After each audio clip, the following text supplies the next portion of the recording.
isinampa po natin laban dito kay Ginoong Cubales ay several counts of cyber libel sapagkat doon po sa kanyang Facebook account ay siniraan niya, inilipustan niya at pinagbintangan niya ng kung ano-anong krimen si Miss Baby Go. At yan po ay labag sa batas at hindi po natin maaaring palampasin yan. Kaya ngayon po, eto na, may 3 po kaming testigo rito na kasama rin namin na nanumpa rin sa harap ng prosecutor.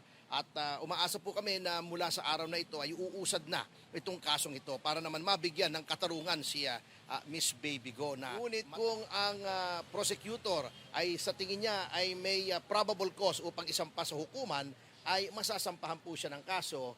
Kung yun po ang mangyayari, mawawarrant of arrest siya at siya ay kailangang magpiyansa at maglilitis na po itong kasong to. Lilitis. Biro yung ginagawa sa akin ng isang tao lamang na gustong magpapasikat dahil sa ganun lang gagawin mo sa tao na may pangalan na inalagaan ng 10 taon, 11 years bilang movie producer, international awarded, and not only that, I have 2 magazine, I'm the magazine publisher. Nagsisimula po ako sa mga ganyan sa paghihirap na bago ko sila nakilala, huli pa sila nakilala ko. Bago dumating yung business ko na to at sila ay huli lang nakilala. So, hindi tama. Ito na po ay porsigido ako. Diba, ang sinabi niya, ubusin niya ang kayamanan niya. Ako, hindi ako nagsasabi na ako ay isang mayaman. Tamang buhay lang ako, simpleng tao lang ako na may karangalan. O diba?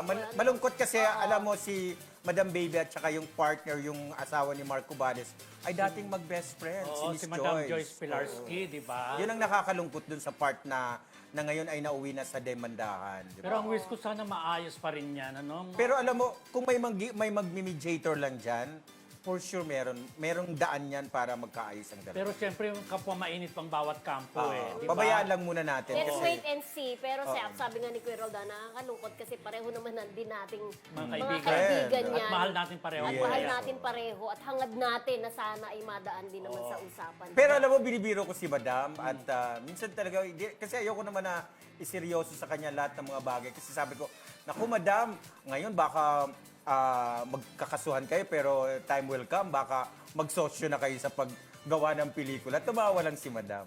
After, di ba, mag-partner naman si Miss Joyce at si Madam Baby, di ba? Magkaibigan talaga, as in Pero may mga talaga. business din sila na mag-partner, di ba? meron Yes, eh. so hangad na lang po namin dito sa Marisol Academy na sana magkaayos din, di ba, bilang kaibigan din naman natin. Si Marco silang Baris dalawa. kasi producer din yan, Yes, di ba? producer. At kaibigan din Model. natin yan. Saka yung Finding Daddy Blake na pelikula, siya ang Siya ang producer. producer. At saka siya din ang producer ng mga pageant, di ba? Pageant, Ayan. yung Cosmo, King and Cosmo. Queen. King and Queen, di Oo, ba? ayan. At si Madam, maraming pelikulang produce din at Oo. siya ang may-ari ng BG Productions. Di ba siya ang indie movie queen na Queen. tinatawag sa pagpuproduce? Correct. At si Madam Joyce din ay merong di ba, fashion show by September din, di ba? Correct, oo. So, Pero sana sana maayos maging yan, okay. di ba? Maging okay rin sa bandang huli. At saka kailangan dyan ng taong mamamagitan talaga. Kasi, Baka dun sa pagharap nila sa fiscal true, office. may kontrademanda rin ang kampo ni Mark. Ayun ang natin. Sana huwag na abangan. tayong humantong sa ganyan, ano? yan din ay aabangan natin. At syempre dito sa Marisol Academy, patas lang tayo. Narinig natin ang